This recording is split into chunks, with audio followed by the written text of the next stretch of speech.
Hello everyone, welcome to the learning platter CS. और इस series में हम क्या डिस्कस कर रहे हैं, प्रीवियस ईयर क्वेश्चंस डिस्कस कर रहे हैं कंप्यूटर साइंस से रिलेटेड। ठीक है, डिफरेंट क्वेश्चन पेपर्स को उठाएंगे, चाहे वो लेक्चरर का हो, चाहे कोई पीजीटी का हो, यूजीसी नेट का हो, और उस पेपर को हम डिस्कस करेंगे। ठीक है, तो इस सीरीज में देखिए जो सबसे पहला पेपर हमने स्टार्ट किया है वो है लेक्चरर का कंप्यूटर इंजीनियरिंग का। ठीक है, तो देखिए यहाँ पे हमने प्रीवियस जो हमारी वीडियो थी उसमें हमने डिस्कस कर लिए थे 40 क्वेश्चंस इस पेपर से रिलेटेड। टोटल 80 क्वेश्चंस हैं, 40 हमने डिस्कस कर लिए थे। नेक्स्ट 40 हम आज की वीडियो में डिस्कस करने वाले हैं।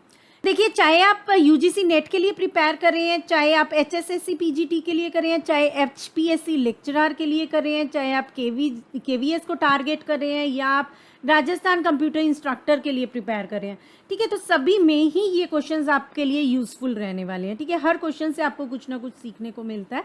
ठीक है, ऑप्शंस भी कई बार डिस्कस की जाती है, तो ये बहुत इंपॉर्टेंट सीरीज़ है, तो आप देखिए ध्यान से इसे। ठीक है, तो without any further delay start करते हैं। ठीक है, 40 क्वेश्चंस हम प्रीवियस वीडियो में डिस्कस कर चुके हैं, उसका लिंक आपको डिस्क्रिप्शन बॉक्स में मिल जाएगा। ठीक है, बाकी आगे कंटिन्यू करते हैं। चलिए, 41st क्वेश्चन है, which of the following normal form is considered adequate for relational database design. तो देखिए, इस तरह के क्वेश्चंस कई बार पूछे जाते हैं अलग अलग एग्जाम्स में। ठीक है, तो यहाँ पे आपके पास ऑप्शंस है 2NF, 4NF, 3NF या BCNF। ठीक है, और इसका करेक्ट आंसर क्या बनेगा? 3NF बनेगा। ठीक है, करेक्ट आंसर क्या है इसका? 3NF है। क्योंकि 3NF जो है ये फ्री है तीनों एनॉमलीज से। ठीक है, insertion anomaly, deletion anomaly and updation anomaly. ठीक है, इन तीनों से ये फ्री होती है। और साथ के साथ जो हमारा नॉर्मलाइजेशन का गोल रहता है, ठीक है, नॉर्मलाइजेशन का गोल भी कई बार पूछ लिया जाता है, तो वो क्या होती है, जो डिपेंडेंसीज होती हैं, ठीक है, जो भी फंक्शनल डिपेंडेंसीज होती हैं, देखिए उसे क्या करके रखना होता है, प्रिजर्व करके रखना होता है। ठीक है, नॉर्मलाइजेशन अगर हम अप्लाई करते हैं तो उसमें क्या होता है, जो भी हमारी फंक्शनल डिपेंडेंसीज हैं वो क्या होनी चाहिए, प्रिजर्व करके रहनी चाहिए आफ्टर नॉर्मलाइजेशन भी, और लॉसलेस होना चाहिए। ठीक है, क्या होनी चाहिए, लॉसलेस होनी चाहिए। ठीक है, जो 3NF होती है वो एश्योर करती है हमें। ठीक है, वो क्या करती है, वो हमेशा इंश्योर करती है इनफैक्ट कि ये सब चीज़ें वो क्या होगा, फंक्शनल डिपेंडेंसी प्रिजर्व रहेगी और लॉसलेस रहेगी। ठीक है, तो इसलिए ही रिलेशनल डेटाबेस डिज़ाइन में 3NF को क्या कंसीडर किया जाता है, एडिक्वेट कंसीडर किया जाता है। Next question is, the column of a table is referred to as the. जो कॉलम होता है टेबल में उसे क्या बोला जाता है, टपल, एट्रीब्यूट, एंटिटी या degree. And the correct answer is attribute. ठीक है, क्या बोला जाता है, एट्रीब्यूट बोला जाता है। Next question is, an entity set that does not have sufficient attributes to form a primary key. वो एंटिटी जिसके पास सफिशिएंट एट्रीब्यूट्स नहीं होते प्राइमरी की फॉर्म करने के लिए, उसे क्या बोला जाता है, strong entity set, weak entity set, simple entity set या primary entity set. And the correct answer for this is weak entity set. ठीक है, इसके लिए करेक्ट आंसर क्या रहेगा आपका, वीक एंटिटी सेट। ठीक है, वीक एंटिटी सेट आपका वो होता है जिसमें कोई भी ऐसा एट्रीब्यूट नहीं होता जिसे हम प्राइमरी की बना सकें, या कॉम्बिनेशन ऑफ एट्रीब्यूट्स को हम प्राइमरी की बना सकें। ठीक है, तो वो एंटिटी सेट क्या होता है, हमेशा वीक एंटिटी सेट होता है। नेक्स्ट वी हैव अ सब schema expresses the logical view, the physical view, the external view या ऑल ऑफ दीज। तो देखिए, सब स्कीमा जो होता है वो क्या एक्सप्रेस करता है, जब भी हमें कुछ इंफॉर्मेशन चाहिए एक्सटर्नली, ठीक है, अलग अलग यूजर्स हैं, अलग अलग इंफॉर्मेशन चाहिए, ठीक है, तो उससे रिलेट करता है ये क्वेश्चन। तो सब स्कीमा एक्सप्रेस क्या करता है, एक्सटर्नल व्यू एक्सप्रेस करता है। ठीक है, क्या एक्सप्रेस करता है, एक्सटर्नल व्यू, जब भी यूजर्स देख रहे हैं उस डेटा को। Then we have the employee salary should not be greater than 5000। जो एम्प्लॉय की सैलरी है वो 5000 से ग्रेटर नहीं होनी चाहिए। ठीक है, तो ये कॉन्स्ट्रेंट है। तो यहाँ पूछा गया किस तरह का कॉन्स्ट्रेंट है ये, integrity constraint, referential constraint, over defined constraint या feasible constraint. And the correct answer for this question is integrity constraint. ठीक है, इंटीग्रिटी कॉन्स्ट्रेंट्स हमेशा वो कॉन्स्ट्रेंट्स होते हैं जो एक टेबल के कॉलम के, ठीक है, टेबल कॉलम के जो डेटा होता है, ठीक है, जो भी कॉलम में डेटा एंटर कर सकते हैं हम उसके ऊपर लगाया जाता है। ठीक है, तो जो भी रिस्ट्रिक्शंस होती हैं उसके अकॉर्डिंग ही हम टेबल में एंटर कर सकते हैं डेटा। ठीक है, तो यहाँ पे एक एट्रीब्यूट सपोज सैलरी है तो उसके लिए बोल दिया क्या कि यहाँ पे जो सैलरी है वो ग्रेटर देन 5,000 नहीं हो सकती, ठीक है। तो ये क्या है, इंटीग्रिटी कॉन्स्ट्रेंट है।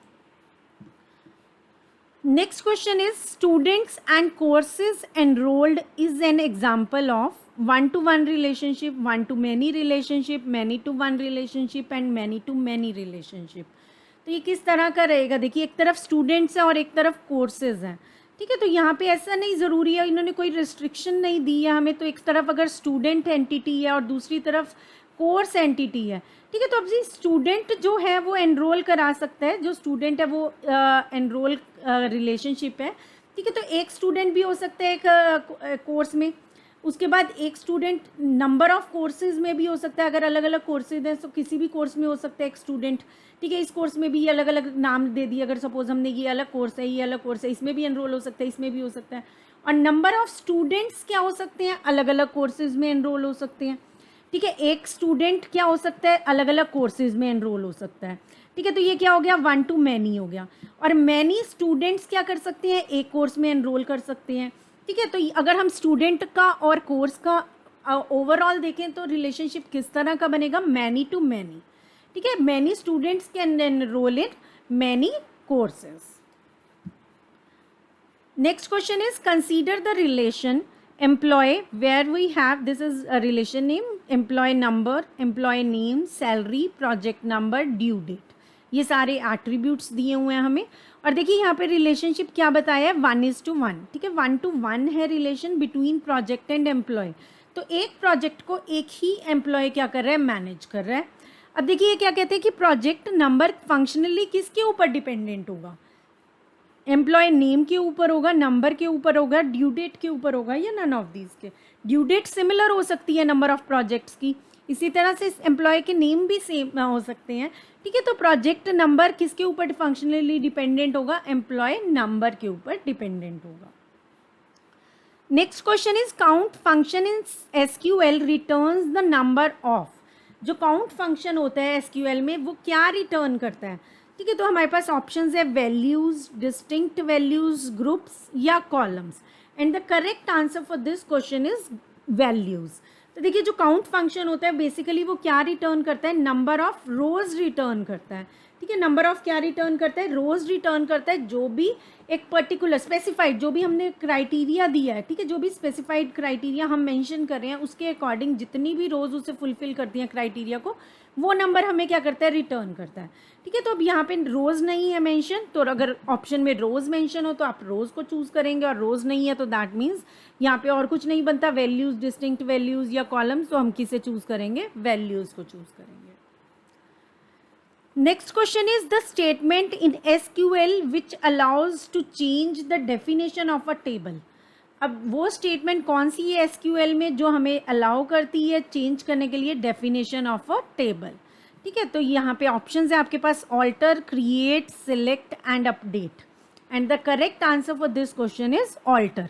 जो ऑल्टर स्टेटमेंट होती है वो हमें अलाउ करती है कि हम जो भी डेफिनेशन है उससे चेंज कर पाएँ टेबल की। लाइक हम एट्रीब्यूट ऐड करना चाहते हैं, ठीक है, कुछ और इस तरह से करना चाहते हैं तो हम कर सकते हैं। Next we have what is the relationship called when it is maintained between two entities. देखिए टू एंटिटीज हैं तो यूनरी होगा, टर्नरी होगा, बाइनरी होगा, या नन ऑफ दीज होगा। Yes, it will be binary, ठीक है। जब भी दो एंटिटीज के बीच में है, दो ऑपरेंड्स हैं तो बाइनरी ऑपरेटर है। रिलेशनशिप दो एंटिटीज हैं तो बाइनरी होगा। 41 से 50 तक जो क्वेश्चंस थे देखिए वो किससे रिलेटेड थे, डीबीएमएस से थे वो क्वेश्चंस, ठीक है। अब नेक्स्ट हमारे प्रोग्रामिंग से हैं क्वेश्चंस। तो देखिए यहाँ पे एक कोड दिया हुआ है हमें और आउटपुट पूछा हुआ है क्या आएगा। तो main function and then i is equals to 2, i is equals to 4, j is equals to 5, print F %d i j की वैल्यू प्रिंट करानी है और वापस से हमें i j की वैल्यू प्रिंट करानी है। अब देखिए ऑप्शंस क्या है, will not compile successfully, prints 4525, prints 2525 and none of these. अब देखिए यहाँ पे i की वैल्यू क्या है, 2 है। अब ये जो वैल्यू है i की 4 और 5 ये सिर्फ इस इंटरनल कोड में है, ठीक है, इस वाले इंटरनल ब्लॉक में है, ठीक है, इसको ब्लॉक में रहेगी ये वैल्यू सिर्फ, ठीक है। तो 4 5 की अगर देखें तो यहाँ पे ये वैल्यू आ जाएगी, लेकिन अगर इसमें देखें तो देखिए i को तो वैल्यू मिल जाएगी 2, लेकिन जे को कोई वैल्यू नहीं मिल रही है, ठीक है। तो यहाँ पे जे को अनडिक्लेयर्ड क्या बोला जाएगा, अनडिक्लेयर्ड वेरिएबल है, और ये एरर वहाँ पे आ जाएगा आपके पास अगर आप इस कोड को एग्जीक्यूट करके देखते हो, ठीक है। तो ये वाली जे की जो वैल्यू है वो यहाँ पे नहीं आएगी, वो जे की वैल्यू इसमें नहीं ली जाएगी। जो इंटरनल ब्लॉक है उसमें जो भी वेरिएबल्स यूज़ किए जा रहे हैं, जो भी वैल्यूज़ दी जा रही हैं, वो सिर्फ उनका जो स्कोप है वहीं तक रहता है, ठीक है। तो यहाँ पे क्या एरर आएगा, अनडिक्लेयर्ड, ठीक है। आप गूगल कर सकते हैं ऑनलाइन सी कंपाइलर लिखकर और उसे चेक करके देखें, ठीक है। कोड को साथ के साथ चेक हो जाता है, दो लाइनें लिखनी है, यहाँ पे 2 लाइन्स का कोड है, उसे चेक करके भी ज़रूर देखें साथ के साथ, ठीक है। तो यहाँ पे जो हमारा ऑप्शन बनेगी वो क्या बनेगी, नन ऑफ दीज बनेगी, ठीक है। ना तो प्रिंट करे 4525, ना प्रिंट करे 2525, ना तो वो ऐसा है कि कंपाइल नहीं करेगा, कंपाइल होगा आपका प्रोग्राम, लेकिन क्या देगा, वो एरर देगा। Next question is the use of macro in the place of functions. अगर हम फंक्शंस की जगह पे मैक्रो यूज करते हैं तो क्या वो हमारे एग्जीक्यूशन टाइम को रिड्यूस करेगा, कोड साइज को रिड्यूस करेगा, एग्जीक्यूशन टाइम को इंक्रीज करेगा, या नन ऑफ दीज।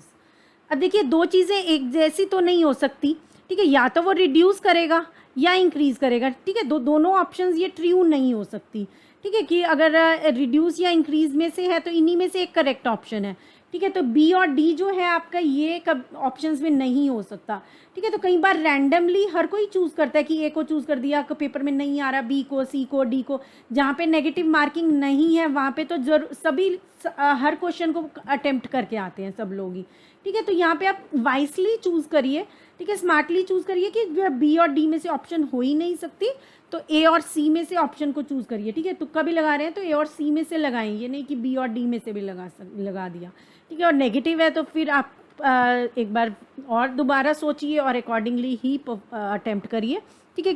तो देखिए यहाँ पे जो हमारा, अगर हम मैक्रोज यूज़ करते हैं फंक्शंस की जगह, तो वो क्या करेगा, हमारे एग्जीक्यूशन टाइम को रिड्यूस कर देगा।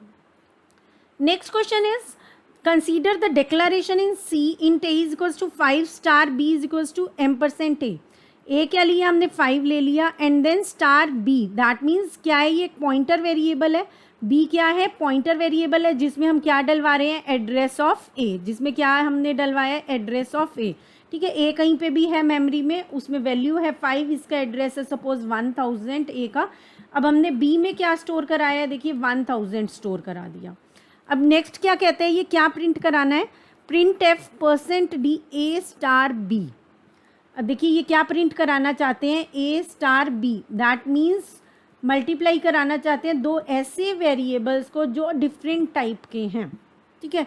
तो यहाँ पे ये देखिए, ए क्या है, हमारा इंटीजर है सिंपली, और बी क्या है, ये एक पॉइंटर वेरिएबल है, ठीक है। तो इस तरह से मल्टीप्लिकेशन पॉसिबल नहीं है, तो इसमें जो आएगा आपका क्या आएगा, एरर मैसेज जनरेट होगा, ना तो गार्बेज वैल्यू आएगी, ना मल्टीप्लाई करके देगा वो एड्रेस को, ना ही आपको 25 देगा, ठीक है। तो इसमें आपका क्या जनरेट करेगा, एरर मैसेज जनरेट करेगा, ठीक है। तो जो भी कोड है, कहीं यहाँ पे भी कर रहे हैं हम डिस्कस, या और भी कहीं पे आपको कोई कोड मिलते हैं और आप ये लगता है कि नहीं पता नहीं यार डाइसी सा लग रहा है, तो उसमें आपको बेस्ट ऑप्शन क्या है, आप ऑनलाइन जो भी कंपाइलर्स अवेलेबल हैं, सिर्फ गूगल करिए online C compiler, C++ compiler, Java compiler, जो भी कोड है उसे एग्जीक्यूट करके देखना चाहते हैं तो वहाँ पे सीधा आप कर सकते हैं। ज़रूरी नहीं है सारी चीज़ें डाउनलोड करने की, करें और फिर उसे एग्जीक्यूट करके देखें, ऑनलाइन की ऑप्शन अवेलेबल है तो वो करके देखें। नेक्स्ट हमारे पास आता है फॉलोइंग प्रोग्राम फ्रैगमेंट दिया हुआ है, तो देखिए यहाँ पे क्या, इंट ए एक वेरिएबल लिया है, और if a is equals to 7 print f a is 7 else a is not 7। अब देखिए ये क्या प्रिंट करेगा, अब यहाँ पे देखिए ए को हमने क्या कर दिया, 7 असाइन ही कर रहे हैं हम, ठीक है। तो जो भी इसके साथ वाली वैल्यू होगी, जो भी प्रिंट एफ में है यही प्रिंट होगा कोड, ठीक है। इसमें वो जा ही नहीं रहा है क्योंकि हम चेक ही नहीं कर रहे हैं, ए इज इक्वल्स टू 7 नहीं लिखा है, जब तो ये चेक होगा यहाँ पे तो हमने क्या कर दिया, उसे असाइन ही कर दी वैल्यू, ठीक है। तो वो क्या प्रिंट कर देगा, ए इज़ 7 प्रिंट कर देगा। विच of the following is a procedural language, इनमें से प्रोसीजरल लैंग्वेज कौन कौन सी है, एक सिंगल ही बतानी है, Pascal, C++, Smalltalk and none of these. तो इसमें से जो करेक्ट आंसर है वो हमारा क्या है, पास्कल। प्रोसीजरल लैंग्वेज कौन सी है, Pascal. The minimum number of temporary variables needed to swap the contents of 2 variable, ठीक है। अगर अब हमारे पास ए में 5 है और बी में 4 है, हमें क्या करना है, इन दोनों वैल्यूज़ को क्या करना है, स्वैप करना है, ठीक है। अब ये क्या कह रहे हैं कि कितने मिनिमम टेम्परेरी वेरिएबल्स आपको रिक्वायर्ड होंगे स्वैप करने के लिए, 1 2 3 या 0। And so the correct answer for this question is 0। ठीक है, यहाँ पे हमें कितने रिक्वायर्ड होंगे, 0 रिक्वायर्ड होंगे। हमें ये कोई ज़रूरी नहीं है कि कोई एक वेरिएबल भी चाहिए स्वैप करने के लिए। ठीक है, ये क्वेश्चंस जर्नली इंटरव्यू में भी पूछे जाते हैं। ठीक है, तो यहाँ पे देखिए हम डिफरेंट ऑपरेटर्स यूज़ करके क्या कर सकते हैं, इन्हें स्वैप कर सकते हैं। ठीक है, जैसे अभी हमने क्या करना है, प्लस और माइनस ही कर लेना है। ए में हमने क्या किया, ए प्लस बी, देन बी में क्या कर दिया, ए माइनस बी, एंड ए में क्या करेंगे, ए माइनस बी। इससे भी क्या होगा, स्वैप हो जाएंगी वैल्यूज़। ठीक है, ए प्लस बी से क्या आया, ए में 9, देन इससे क्या आ गया, देखिए ए 9 माइनस 5, अब सॉरी बी करें, 9 माइनस 4 क्या आ गया, 5 आ गया। अब बी की नई वैल्यू क्या हो गई, 5 हो गई। अब उसके बाद देखिए ए में क्या किया, ए क्या है ऑलरेडी 4, अभी स्टिल 9 है, तो 9 में से क्या माइनस किया, 5, तो क्या आ गया 4। ठीक है, तो यहाँ पे क्या आ गया, ए की वैल्यू 4 आ गई। ठीक है, इसी तरह से मल्टीप्लाई डिवाइड से भी हो जाता है, एक्सॉर ऑपरेटर से भी हो जाता है, बहुत से ऑपरेटर्स हम यूज़ कर सकते हैं स्वैप करने के लिए टू वैल्यूज़ को। ठीक है, सो यहाँ पे आपका करेक्ट आंसर क्या बनेगा, 0 बनेगा। Then we have in C++ the statement a is equals to 5, then C out first, a less than this is left shift, and उसके बाद हम क्या करें, सेकेंड। ठीक है, ये बिट वाइज लेफ्ट शिफ्ट हो रहा है। ठीक है, तो यहाँ पे देखिए फर्स्ट और सेकंड तो हमारा एज इट इज प्रिंट होगा ही होगा। ठीक है, ये दो ऑप्शंस में से आएगा, सी और डी नहीं है। ठीक है, डी हो सकता है। ठीक है, सी तो ऑप्शन में नहीं है। अब देखिए यहाँ पे क्या है, ए की वैल्यू क्या है, 5। ठीक है, तो अगर हम बिट्स की फॉर्म में लिखें तो वो क्या हो जाएगा, अगर 8 बिट में रिप्रेजेंट करते हैं इसे, तो क्या हो जाएगा, 101 हो गया, और बाकी क्या आ जाएंगी, जीरोज आ जाएंगी। अब ये देखिए लेस देन 2 है, तो इसमें क्या कर रहे हैं हम, इस जो भी नंबर्स हैं इन्हें 2 लेफ्ट शिफ्ट कर रहे हैं। ठीक है, राइट होगा तो राइट शिफ्ट करते हैं, लेफ्ट होगा तो लेफ्ट शिफ्ट करते हैं, बिटवाइज लेफ्ट शिफ्ट ऑपरेटर है ये। ठीक है, तो यहाँ पे हमारा क्या हो जाएगा, 0 0 1 0 1 0 0 0। ठीक है, ये बन जाएगा कितने होगी, 4 4 8। ठीक है, तो ये क्या बना आपके पास, 101। ठीक है, अभी ये क्या बना, 1 2 4 8 32, तो ये क्या बना 16। ठीक है, 16 और 4 क्या बना आपके पास, 20। ठीक है, 16 और 4 क्या बना, 20, तो ये क्या आ जाएगा, करेक्ट आंसर क्या हो जाएगा, फर्स्ट 20 सेकेंड। ठीक है, ये इस कोड का क्या हो जाएगा, करेक्ट आंसर हो जाएगा। ठीक है, लेफ्ट शिफ्ट कर देंगे और अकॉर्डिंगली हमारा आंसर आ जाएगा। तो क्या प्रिंट होगा, फर्स्ट 20 सेकेंड, ये आपके पास करेक्ट ऑप्शन आएगा। Next question is, in C++, reusability is a desirable feature of a language as it क्या करती है, reusability डिक्रीज करती है टेस्टिंग टाइम, रिड्यूस करती है कंपाइलेशन टाइम, रिड्यूस करती है एग्जीक्यूशन टाइम, या नन ऑफ दीज। तो देखिए जो रीयूजेबिलिटी है वो क्या करती है, डिक्रीज करती है टेस्टिंग टाइम को। ठीक है, डिक्रीज करती है testing time as well as maintenance का जो टाइम होता है ना, उसे भी डिक्रीज करती है। कई बार वो भी पूछ लिया जाता है, कुछ क्वेश्चन में क्या होता है, टेस्टिंग भी दे दिया और मेंटेनेंस भी दे दिया, और फिर बोथ ए एंड बी, ये बोथ ए एंड सी, इस तरह से पूछ लिया जाता है। ठीक है, तो देखिए दो चीज़ें ये डिक्रीज करती है, टेस्टिंग टाइम डिक्रीज करती है और मेंटेनेंस टाइम डिक्रीज करती है। कौन, रीयूजेबिलिटी। अगर हम कंपाइलेशन की बात करते हैं तो देखिए कंपाइलेशन टाइम या तो सेम रहेगा या कंपाइलेशन टाइम इंक्रीज हो जाता है। ठीक है, कंपाइलेशन में कोई हेल्प नहीं करता है रीयूजेबिलिटी, बट स्टिल ठीक है, ये रीयूजेबिलिटी के अपने एडवांटेजेस हैं। ठीक है, ज़रूरी नहीं है हर एक चीज़ कंपाइल टाइम को ही रिड्यूस करे। ठीक है, तो कंपाइल टाइम को ये क्या करता है, या तो सेम रखता है या इंक्रीज होता है इनफैक्ट। ठीक है, चलिए, choose the correct statement regarding inline functions used in C++।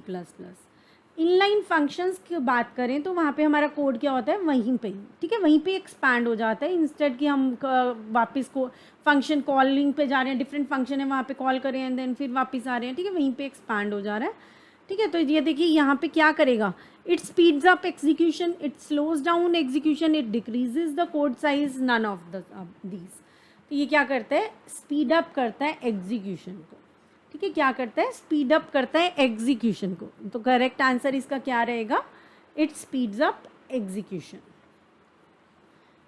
Next question is, in C++ constructor is called when ever an object is declared, an object is used, a class is declared, a class is used. तो constructor कब call किया जाता है, जब भी कोई object declare होता है। ठीक है, उसे यूज़ किया जाए, बाद में 100 बार यूज़ कर रहे हैं हम तो 100 बार ही कंस्ट्रक्टर थोड़ी कॉल होगा, जब भी हम डिक्लेयर करेंगे तभी कॉल होगा सिर्फ। क्लास को डिक्लेयर करने से उसका कोई लेना देना नहीं है। Which of the following is not a primitive data type in Java, and the options are boolean, byte, string and double. तो देखिए जो प्रिमिटिव डेटा टाइप नहीं है वो आपको बताना है, ठीक है। अब प्रिमिटिव की एक बार लिस्ट देख लेते हैं कौन कौन से होते हैं। बाइट देखिए क्या है, प्रिमिटिव है, इट मीन्स ये हमारा करेक्ट आंसर नहीं है। देन शॉर्ट क्या है, प्रिमिटिव है। देन इंट प्रिमिटिव है, देन लॉन्ग प्रिमिटिव है, उसके बाद फ्लोट भी प्रिमिटिव होता है, और फिर डबल भी प्रिमिटिव है, दैट मीन्स ये भी करेक्ट आंसर नहीं है। उसके बाद बूलियन क्या होता है, प्रिमिटिव होता है, दैट मीन्स ये भी नहीं है। करेक्ट आंसर हमें मिल गया है, लेकिन स्टिल एक और बचता है हमारा कैरेक्टर, ठीक है। तो 8 टोटल हमारे क्या होते हैं, प्रिमिटिव डेटा टाइप्स होते हैं किसमें, जावा में, ठीक है। जावा में कितने प्रिमिटिव टाइप्स होती हैं, 8 होती हैं, और ये उसकी लिस्ट है, ठीक है। Next we have the statement in Java byte var is equals to -9 system.out.println var, ठीक है। तो देखिए यहाँ पे ये क्या प्रिंट करेगा, ये मुझे टिल्ट साइन लग रहा है, लेकिन इवन देन ये माइनस की तरह ही है, ठीक है, क्योंकि यहाँ पे ऑप्शंस देखिए माइनस में ही है सिर्फ, और कोई ऑप्शन है ही नहीं है। तो अगर हम टिल्ट साइन लेते हैं ना तो फिर उससे एरर आती है, तो इसका मतलब ये माइनस ही साइन है, ठीक है। तो देखिए यहाँ पे -9 एज्यूम कर रही हूँ मैं, एज्यूम करके उसके अकॉर्डिंग आपको आउटपुट बता रही हूँ। तो अगर हम -9 लेते हैं तो सीधा सीधा ये क्या करेगा, उसकी वैल्यू को प्रिंट कर देगा, ठीक है। तो प्रिंट क्या कर देगा, -9 कर देगा। तो अगर कोई और ये ऑपरेटर होता है, देखिए कोई भी और ऑपरेटर है, तो मे बी इसका जो आउटपुट है वो वेरी करे। In Java constants that cannot be changed are declared using a keyword, final, static, abstract या इम्यूटेबल, ठीक है। जो कॉन्स्टेंट्स जो जिन्हें हम क्या नहीं कर सकते, चेंज नहीं कर सकते, उन्हें किस कीवर्ड के साथ हम डिक्लेयर करते हैं, स्टैटिक के साथ डिक्लेयर किया जाता है। Next question is in Java which of the following methods is used to get the error message for exception that was thrown. तो कौन सा मेथड है जिसे यूज़ किया जाता है, print message, extract message, throw message या get message. And the correct answer for this question is get message. Get message को यूज़ किया जाता है, गेट मैसेज फंक्शन को यूज़ किया जाता है मेथड को, ताकि हमें एरर मैसेज मिले। इन जावा सब क्लास इज ऑल्सो कॉल्ड, सब क्लास को क्या बोला जाता है, base class, super class, derived class या नन ऑफ दीज, ठीक है। तो सब क्लास को हमेशा क्या बोला जाता है, डिराइव्ड क्लास बोला जाता है, ठीक है। सब क्लास से ही सुपर क्लास बन, ठीक है, सुपर क्लास से ही सब क्लास बन रही है, सुपर क्लास को ही बेस क्लास बोला जाता है, सब क्लास को क्या बोला जाता है, डिराइव्ड क्लास बोला जाता है। अ टॉप डाउन पार्सर जनरेट्स, जो टॉप डाउन पार्सर होता है वो क्या जनरेट करता है, लेफ्ट मोस्ट। ये वाले जो क्वेश्चन थे देखिए ये प्रोग्रामिंग से रिलेटेड थे अभी जो हमने डिस्कस किए, ठीक है। 41 to 50 जो थे DBMS से थे, उसके बाद 51 से लेके 65 तक के क्वेश्चन सारे प्रोग्रामिंग से रिलेटेड थे, ठीक है। C++, जावा से रिलेटेड थे सभी क्वेश्चंस। नेक्स्ट अब हमारे पास जो क्वेश्चन आया है ये कंपाइलर्स का है, ठीक है। आगे फर्दर जो क्वेश्चन है वो कंपाइलर्स और ऑटोमेटा के हैं थोड़े बहुत। तो देखिए टॉप डाउन पार्सर जो है वो क्या जनरेट करता है, leftmost derivation, rightmost derivation, rightmost derivation in reverse या नन ऑफ दीज।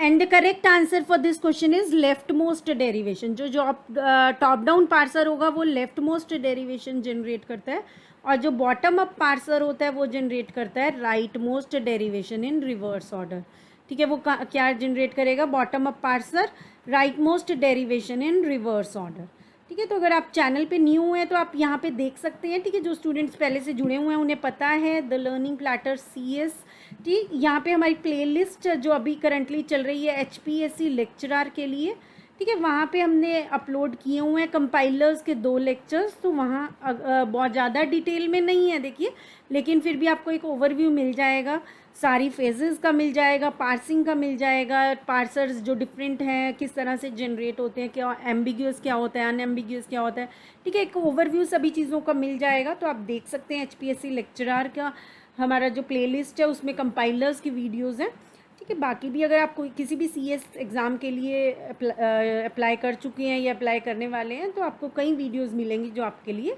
हेल्पफुल हो सकती हैं। नेक्स्ट देखिए द ग्रामर, ये ग्रामर दी हुई है। अब ये पूछा गया आपसे कि एम्बिग्यूअस है, अनएम्बिग्यूअस है, not depends on given sentence, none of these. अब देखिए यहाँ पे अगर हम देखें तो यहाँ E + E × E अगर हम लेते हैं तो उसमें हो सकता है पहले हम इसे पुट करें वैल्यू या इसे इसकी वैल्यू पुट करें, तो हमारे पास डिफरेंट क्या हो सकते हैं, ट्रीज जनरेट हो सकते हैं डिफरेंट तरह से। हम जो हमारे बेसिकली लेफ्ट मोस्ट डेरिवेशन है वो डिफरेंट आ सकते हैं, ठीक है। तो अगर डिफरेंट आते हैं तो हमारी जो ग्रामर है वो क्या होती है, एम्बिग्यूअस होती है। तो यहाँ पे आपकी जो ग्रामर है वो क्या हो जाएगी, एम्बिग्यूअस हो जाएगी। In a compiler grouping of characters into token is done by the, जो ग्रुपिंग होती है कैरेक्टर्स की टोकन्स में, वो कौन से फेज से की जाती है, फेज या उन्होंने वो पूछा हुआ है कि स्कैनर, लेक्सिकल एनालिसिस फेज होती है, लेक्सिकल एनालाइजर यहाँ पे या स्कैनर यूज़ होता है, ठीक है। तो स्कैनर, पार्सर, कोड जनरेटर या कोड ऑप्टिमाइजर। तो देखिए ये कौन करता है, ये ना तो पार्सर करता है, ना कोड जनरेटर करता है, ना ऑप्टिमाइज़र करता है। तो फर्स्ट फेज़ पे ये काम होता है, जो भी कैरेक्टर्स होते हैं, जो भी एक प्रोग्राम लिखा हुआ होता है उसको टोकन्स में ग्रुप कर देना, ठीक है, टोकन्स में डिवाइड कर देना, वो किसका काम होता है, स्कैनर का काम होता है या लेक्सिकल एनालाइजर का काम होता है, ठीक है। तो करेक्ट ऑप्शन क्या हो जाएगी, स्कैनर हो जाएगी। Next, a basic block can be analysed by, जो बेसिक ब्लॉक है उसे हम कैसे एनालाइज करते हैं, can be analysed by a DAG, that is directed acyclic graph, graph involve cycle, flow graph या none of these, and the correct answer for this is directed acyclic graph, that is DAG. FSM can recognize any grammar, only CFG, only unambiguous, only regular grammar. तो देखिए जो FSM है, finite state machine, वो सभी तरह की grammar को नहीं रिकॉग्नाइज कर सकता, ना सिर्फ कंटेक्स्ट फ्री ग्रामर अनएम्बिगुअस होता है, जो भी अनएम्बिगुअस ग्रामर है उनको रिकॉग्नाइज कर सकता है, या रेगुलर ग्रामर को रिकॉग्नाइज करता है। तो करेक्ट आंसर इस क्वेश्चन में का क्या होगा, रेगुलर ग्रामर, ठीक है। जो फाइनाइट स्टेट मशीन होती है वो किसको करती है, रेगुलर ग्रामर को करती है, ठीक है। तो इसी तरह से हमने उस वीडियो में जो अभी मैं बात करी थी उसमें ये सब चीज़ें भी डिस्कस की हुई हैं कि कौन कौन सी मशीन्स कौन कौन सी तरह की ग्रामर को रिकॉग्नाइज करती हैं। नेक्स्ट हमारे पास आता है the recognising capability of NDFSM and DFSM, ठीक है। जो non deterministic finite state machine और डिटर्मिनिस्टिक फाइनाइट स्टेट मशीन होती है, इनकी रिकॉग्नाइजिंग कैपेबिलिटी जो होती है वो क्या डिफरेंट होती है, may be different, must be same, none of these, ठीक है। तो वो क्या होनी चाहिए, मस्ट बी सेम, ठीक है। वो क्या होनी चाहिए, सेम होनी चाहिए, क्योंकि हम इन्हें भी क्या करते हैं, कन्वर्ट कर सकते हैं, एंड नॉन डिटर्मिनिस्टिक डिटर्मिनिस्टिक से नॉन डिटर्मिनिस्टिक में भी कन्वर्ट कर सकते हैं, तो वो सिमिलर ही होती है। CFG is not closed under, and the options are union, clean star, complementation and product. तो जो CFG है that means context free grammar, तो ये किस किस के क्लोज्ड नहीं होती है, it is not closed under, एक तो कॉम्प्लीमेंटेशन के अंडर क्लोज नहीं होती है, it is not closed under complementation. Second होता है सेट डिफरेंस, ठीक है। दूसरा क्या होता है, सेट डिफरेंस, और तीसरा होता है इंटरसेक्शन, ठीक है। यहाँ से अगर ऑटोमेटा आपके सिलेबस में हो तो यहाँ से क्वेश्चन जर्नली पूछा जाता है, ये क्लोज्ड वाला क्वेश्चन एक आ जाता है जर्नली, ठीक है। तो देखिए यहाँ पे अब हमारे पास कॉम्प्लीमेंटेशन है, सेट डिफरेंस और इंटरसेक्शन है, इसमें से एक चीज़ ऑप्शन में है कॉम्प्लीमेंटेशन, ठीक है। तो यहाँ पे आपने याद रखना है कि CFG कौन कौन से के ऑपरेटर के अंदर क्लोज्ड नहीं है, ठीक है। तो यहाँ क्या कॉम्प्लीमेंटेशन है ऑप्शन में, तो ये हमारा करेक्ट हो जाएगा, ठीक है। और ये क्लोज्ड होती है यूनियन में, क्लीन स्टार में, प्रोडक्ट में, कंकैटिनेशन में, ठीक है। इन सब में क्या होती है, क्लोज्ड होती है। Which of the following codes need 7 bits to represent a character, 7 bits कौन से उसमें यूज़ किए जाते हैं कोड में, एस्काई, एब्सिडिक, BCD, ग्रे।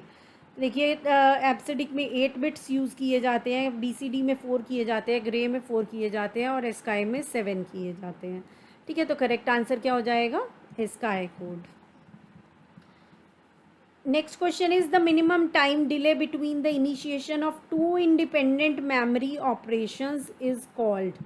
तो अगर हम कहते हैं minimum time delay between the initiation, दो अलग अलग इंडिपेंडेंट क्या है, मेमोरी ऑपरेशंस हैं, ठीक है। दो तो उनको जब हम स्टार्ट कर रहे हैं उनके बीच में मिनिमम जो टाइम डिले होता है उसको क्या बोला जाता है, उसको हम क्या बोलते हैं, साइकिल टाइम बोलते हैं, ठीक है। क्या बोला जाता है, cycle time. Next question is tera is 2 to the power of, 2 to the power of, टेरा क्या होता है, 2 to the power of। तो देखिए टेरा होता है 2 to the power of 40, ठीक है। क्या होता है, 2 to the power of 40 होता है। तो देखिए यहाँ पे आपको ये तो पता है किलोबाइट होता है, ठीक है। किलोबाइट के बाद किलोबाइट क्या होता है, 2 raised to power 10, after that we have megabyte, तो वो क्या होता है 2⁻20 GB, 2⁻40। उसके बाद आता है पेटाबाइट, ठीक है। उसके बाद क्या आएगा पेटाबाइट, जो आगे बढ़ के 50 हो जाएगा। पेटाबाइट के बाद देखिए क्या आता है एक्साबाइट, ठीक है। पिछली बार यहाँ पे यूजीसी नेट से ये वाला पेपर 1 में क्वेश्चन आया हुआ था इससे रिलेटेड, ठीक है। वहाँ पे एक्साबाइट तक भी नहीं था, योटाबाइट तक था, ठीक है, योटाबाइट था। तो एक्साबाइट के बाद हमारे पास आता है जेटाबाइट और फिर आता है योटाबाइट, ठीक है। तो ये पूरी एक सीक्वेंस आपने याद रखनी है, kilobyte, megabyte, and then we have gigabyte, then terabyte, petabyte, exabyte, after that zettabyte, yottabyte, brontobyte, geobyte, ठीक है। इसी तरह से ये आगे आगे आगे आगे चलते चले जा रहे हैं, ठीक है। तो आपने योटा तक तो याद रखना है क्योंकि यहाँ तक एग्जाम में पूछा जा चुका है।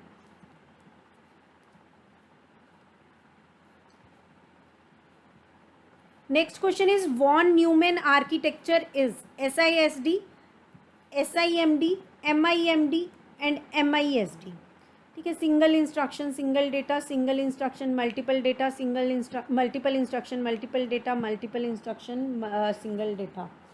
तो देखिए यहाँ पे आपका जो करेक्ट आंसर बनता है वॉन न्यूमैन जो आर्किटेक्चर है वो क्या है SISD है, ठीक है। क्या है SISD है, ठीक है। ये सब चीज़ें भी हमने डिस्कस की हैं कंप्यूटर आर्किटेक्चर का जो हमारा टॉपिक डिस्कस हुआ था, ठीक है। उसमें वो आप रेफ़र कर सकते हैं उस क्लास को, ठीक है।